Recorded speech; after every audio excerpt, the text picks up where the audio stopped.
this is so difficult to do. Here's like a random... Ha! Got it.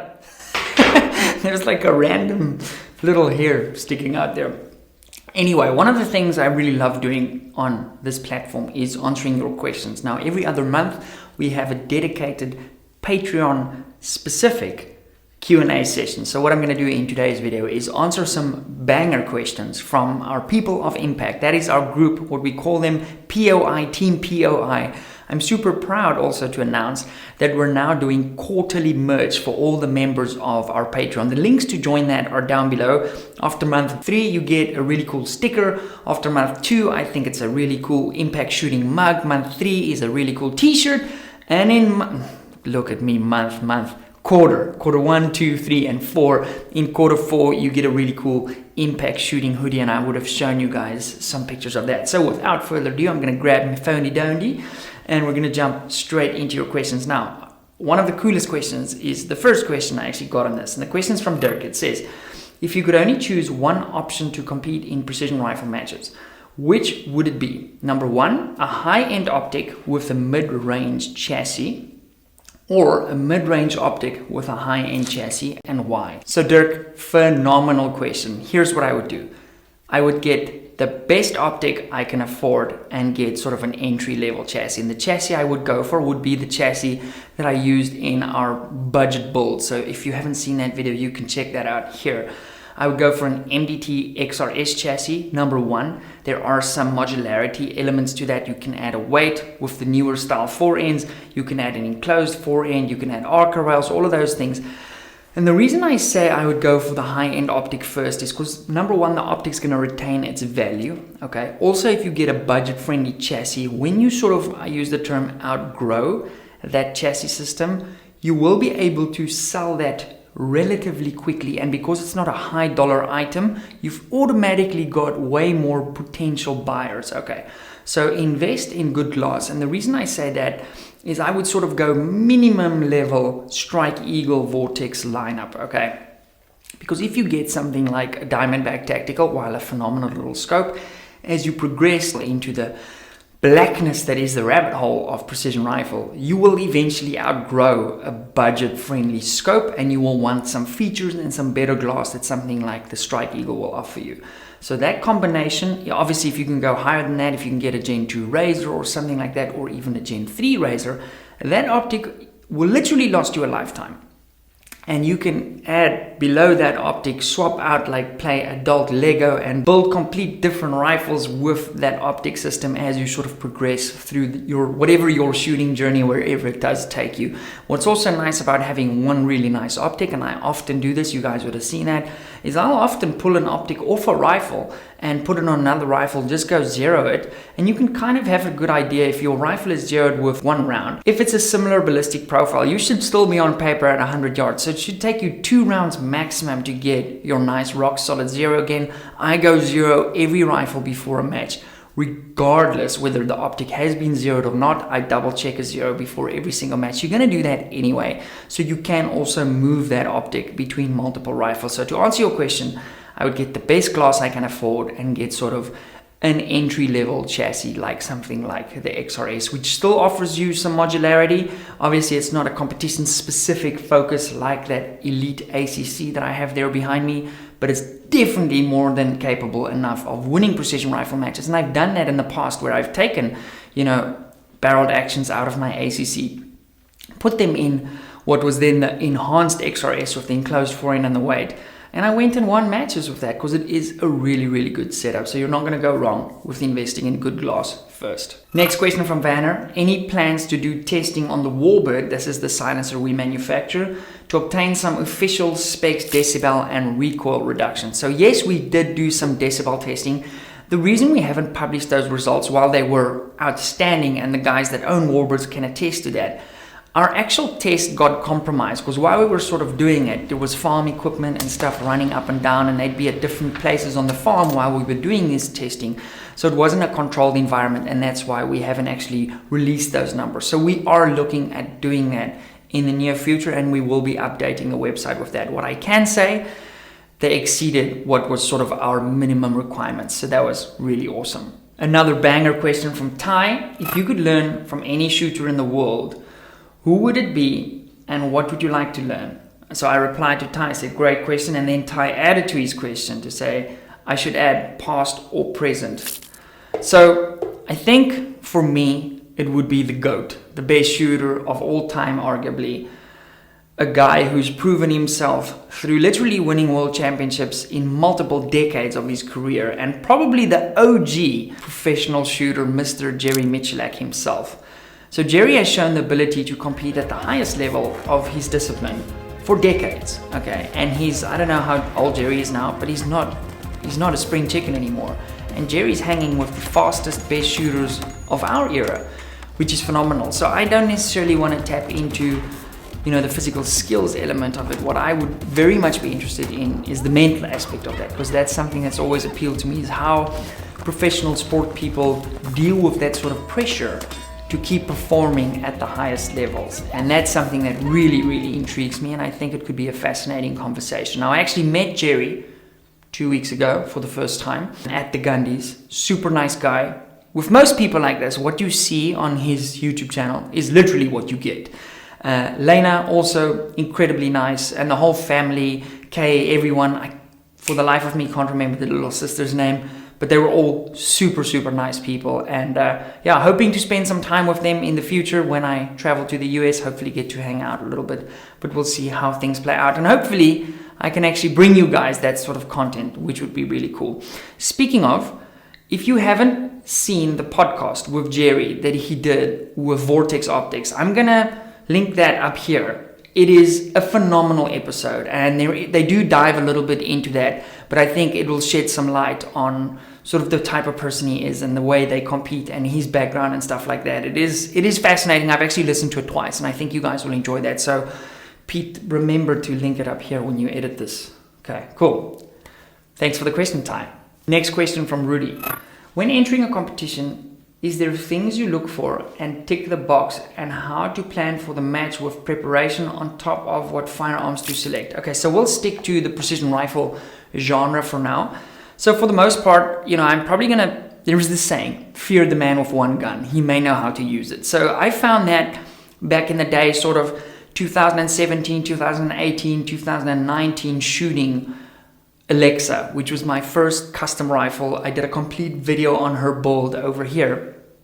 And that rifle and I were like this. I knew the ballistic profile. And I called her Alexa if you're new to the channel, because it was sort of like the Amazon Alexa. I could ask her to do something and she would just freaking deliver. It was unbelievable. Like that rifle, we really had a special connection. And I actually sold that rifle to one of our Patreon members here in South Africa when I did go onto my 6-dasher. And unfortunately, sort of with my wrist and the seasons and all the stuff that's been happening, I haven't shot my dasher as much as I would like to.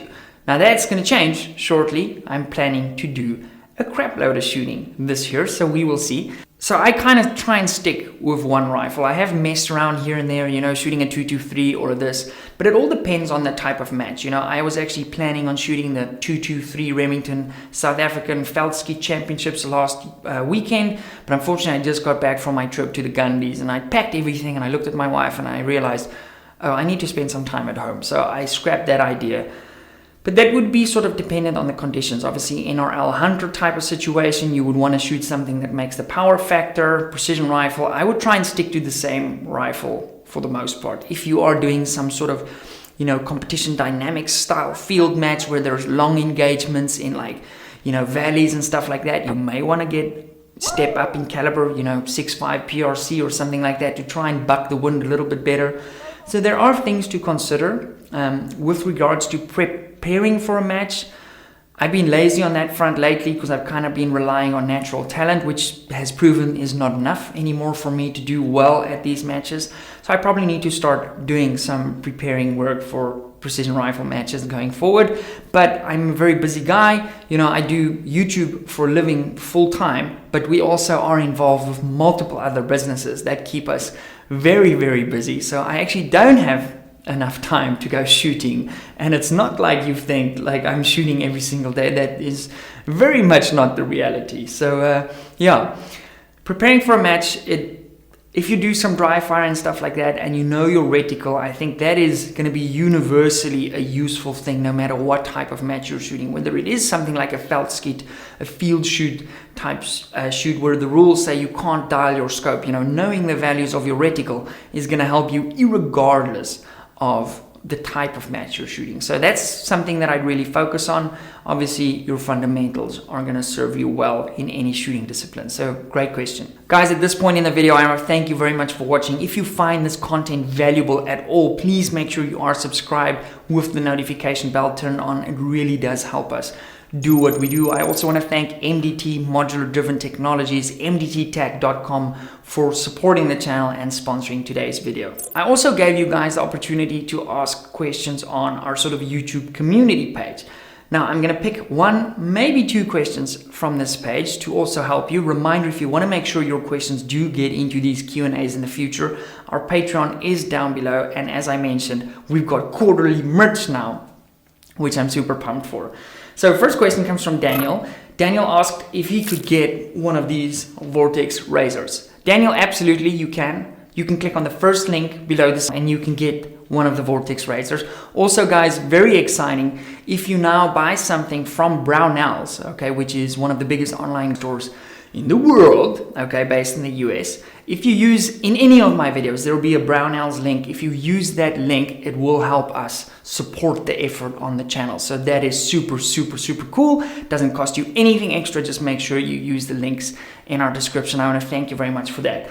Now, other question. MDT ground pod, will there be a video review coming soon? Now, I do actually have an MDT ground pod right here. This is a pre-production version. I have done some fiddling with it. You guys would have seen it in the Vortex Razor Gen 3 video. I really like them. I would place an order. And I think they're available sort of mid-year type of thing. Really good value for money bipod. The feet can swap out. Super stoked with this. There's one or two things I asked MDT to have a look at where we can sort of refine it.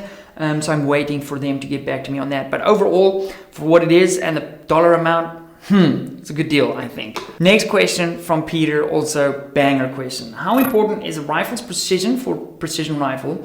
Is it worth the money to buy a barrel like a Schillen, or is the money better invested into, in air quotes, even more ammunition and training? Now, to establish this really quickly, accuracy is your ability to put rounds where you want them to be. Precision, so that's accuracy. So let's, for example, say I am aiming at this. If I'm shooting close to the bullseye, that is accuracy. Precision is my ability to put the rounds next to each other. So if you're shooting a tiny group, but it's off to the side of the bullseye, okay, so the bullseye's here, but your group's over here, but you have a tight little group that is a precise group, but it's not an accurate group. If you shot that same group inside the bullseye, it is both precise and accurate. So the rifle's precision, and we're going to use that term loosely, okay, so you have basically a sub MOA rifle or a sub half MOA rifle, which means you're shooting a half inch at 100 yards. Now this is a tricky one, because how are you measuring this? Are you measuring it with your rifle sort of in what they call a railgun setup? So your rifle is basically clamped off and you're shooting a group to determine precision, or are you physically shooting that group? Because there might be some operator error in that group, okay? So what you actually want to determine to see if a rifle is really accurate is to shoot groups with the rifle without physically influencing the rifle, because then you will be really able to isolate that sort of, the difference between the two. Now, having said that, honestly, I would rather be more accurate than have a super precise rifle. I've gone to matches with rifles that have had finicky loads, that are shooting an MOA size group at 100 yards. Okay, so big groups for what our precision rifle, competitors consider big groups. Most people would be very happy if their rifle shot an MOA size group. And I've won those matches because of my ability to be accurate with that group. Okay, so that is very important. So, to circle back, I think if your rifle is shooting under 1 MOA at 100 yards, if you invested money into training, okay, more ammunition, going to a physical instructor, buying my online course, shameless plug, I've got one of the best precision rifle courses in the world that's available right now. You can watch it in the comfort of your own home, and there's valuable information in there. And I filmed that to help sort of, raise the level of shooters. And the guys we put through the course have given phenomenal feedback to us on that. So I would rather spend the money, I lean towards training more ammunition. The more ammunition thing is something you have to be careful for. You know, if we sort of take this analogy to golf, it doesn't really help you buy, you know, you hit 1,000 golf balls a day, but you're hitting 1,000 golf balls a day with the wrong technique. Then you're going to develop bad habits, which will be really difficult to break once they're sort of cemented in. You know, there was this saying, practice makes perfect. That's bullshit. Practice makes permanent. So if you're practicing the wrong stuff, it's going to be what you do when you're sort of going back into that subconscious mind of just, you know, racking rounds, and, you know, your fundamentals will be bad. So I would invest in the training first. Make sure that when you actually go out and shoot by yourself, that you're working on the right things. Guys, I hope you found this video helpful. Again, if you did, please make sure you are subscribed. Share this video with some friends of yours. We're on a mission to grow this channel and to take it to the next level, and we can't do that without you guys. Once again, thanks to NBT for making this possible. And again, if you use any of the links down below, you will support the channel very much. So thank you so much for that. I'll see you guys in the next one, and thank you very much for all your questions. Bye.